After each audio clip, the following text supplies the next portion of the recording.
উদ্দেশ্য প্রণোদিতভাবে দলকে কালিমালিপ্ত করতে চাইছে রাজন্না হালদার। সংবাদ মাধ্যমের সামনে রাজন্নার হিস্ট্রি সামনে আনলেন একসময় তার বান্ধবী সহকর্মী জয়ী ব্যান্ডের সদস্য বৈশালী দাশগুপ্ত। কি এমন বলেছেন বৈশালী এবং কেন তিনি রাজন্না হালদার সম্পর্কে তার এই বক্তব্য বা বিরূপ মন্তব্য তিনি করছেন? হুগলির ব্যান্ডেলের বাসিন্দা বৈশালী দীর্ঘদিন তৃণমূল ছাত্র পরিষদ করেছেন। হুগলি জেলা যুব তৃণমূলের প্রাক্তন সহ সম্পাদক। জয়ী ব্যান্ড যখন তৈরি হয় সেখানে গানের দলে তৃণমূলের বিভিন্ন অনুষ্ঠানে গান গেয়েছেন বৈশালী।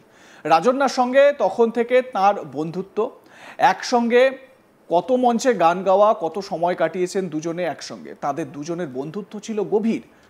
বৈশালী চুঁচুড়ায় রাজন্না প্রসঙ্গে বলেন, 2023 সালের 21শে জুলাই সভামঞ্চে বক্তব্য রাখার সুযোগ পেয়েছিল রাজন্না, সেটা জয়ী ব্যান্ডের সদস্য হওয়ার কারণে। তারপর থেকে একাধিক অনুষ্ঠানে মমতা ব্যানার্জির সঙ্গে তার দেখা হয়েছে, খুব কাছ থেকে কথা হয়েছে। অথচ রাজন্না এখন বলছে তার এআই বিকৃত ছবির বিষয়ে মমতা ব্যানার্জিকে জানাতে পারেননি, কারণ মুখ্যমন্ত্রীর কাছে পৌঁছতে পারেননি, যা সর্বৈব মিথ্যা।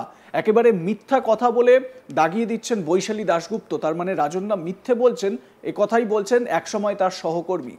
কি বলেছেন বৈশালী দাশগুপ্ত শোনাবো।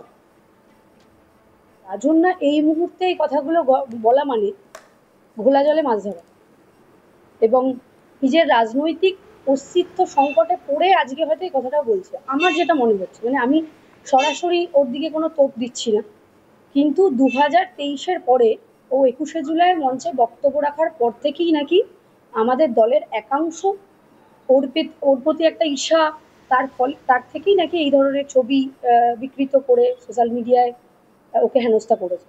তো 2023 সালের 21শে জুলাই, তারপরে 2024 সালের 21শে জুলাই, আর এই 2025 সালের 21শে জুলাই আমাদের খুব সামনে। তো এতদিন সময় লাগলো কেন রাজন্নার এটা বলতে, যে ওর ছবি নাকি কলেজের সিনিয়র দাদারা, এই মনোজিৎ রায় জুনিয়র ছেলেদেরকে ডেকে ডেকে দেখাতো যে এই দেখ তোদের কি নেত্রী, মানে ওর কনভারসেশন অনুযায়ী আমি বলছি।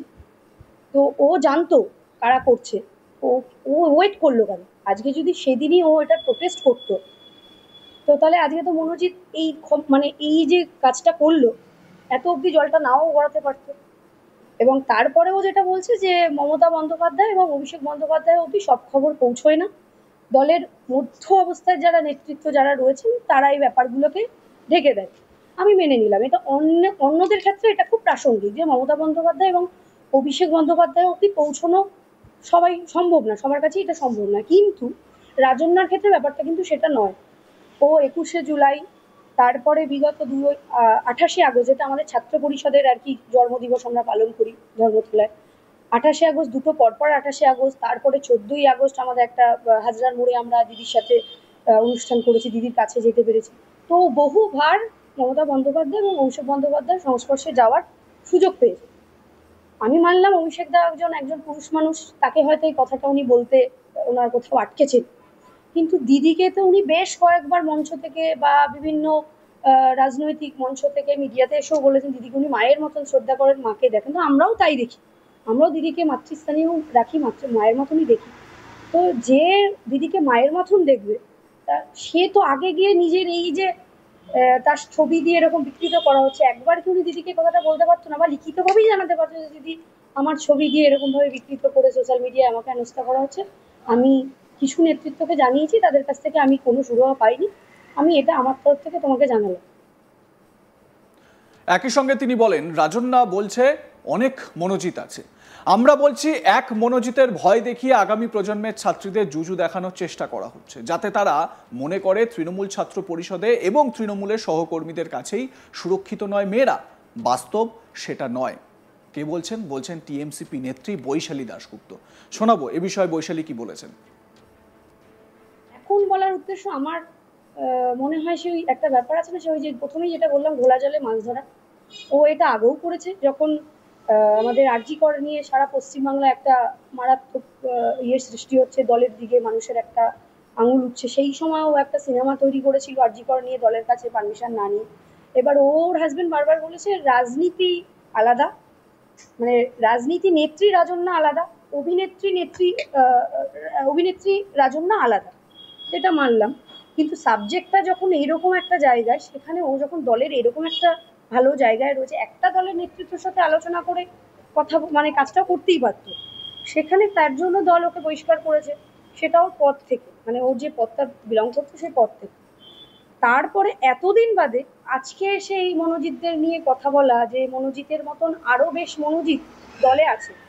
তো ও যদি এতটাই জানে যে মনোজিতের মতো আরো 4টি ছেলে রয়েছে, সবাই তো মনোজিৎ নয়, আমাদের দলে মনোজিতের মতন এরকম ক্ষমতা আরো হাজার হাজার ছেলেকে তৃণমূল কংগ্রেস দিয়ে রেখেছে, তারা তো সবাই এরকম ধরনের নোংরা কাজ বা এরকম কাজ করছে।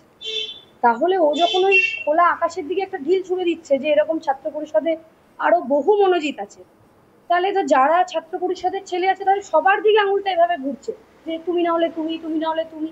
এটা তো স্বাভাবিক। তো কেন ব্যক্তিগুলোর নাম বলে দিচ্ছে না দলকে? ও প্রেসের সামনেই বলুক যে এই ব্যক্তিগুলো এরাও এরকম আচরণ আমি তাদের কাছ থেকে পেয়েছি।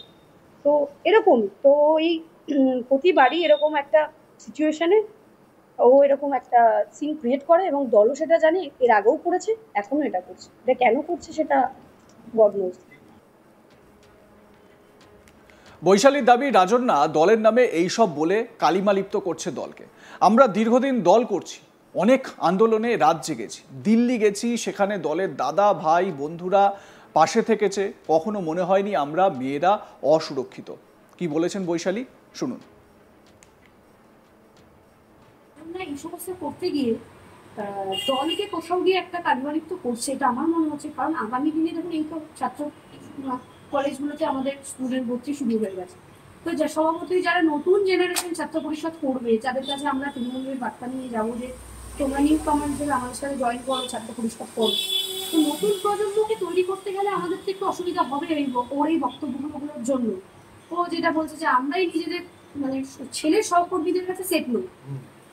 তো এটা তো নতুন জেনারেশনের মেয়েরা ভাববে দলে আসার আগে যে তৃণমূলের এক ভালো নেত্রী সেই তো বলছে যে তৃণমূলের ছেলেদের কাছে সুরক্ষা নেই, কিন্তু এটা তো নয়।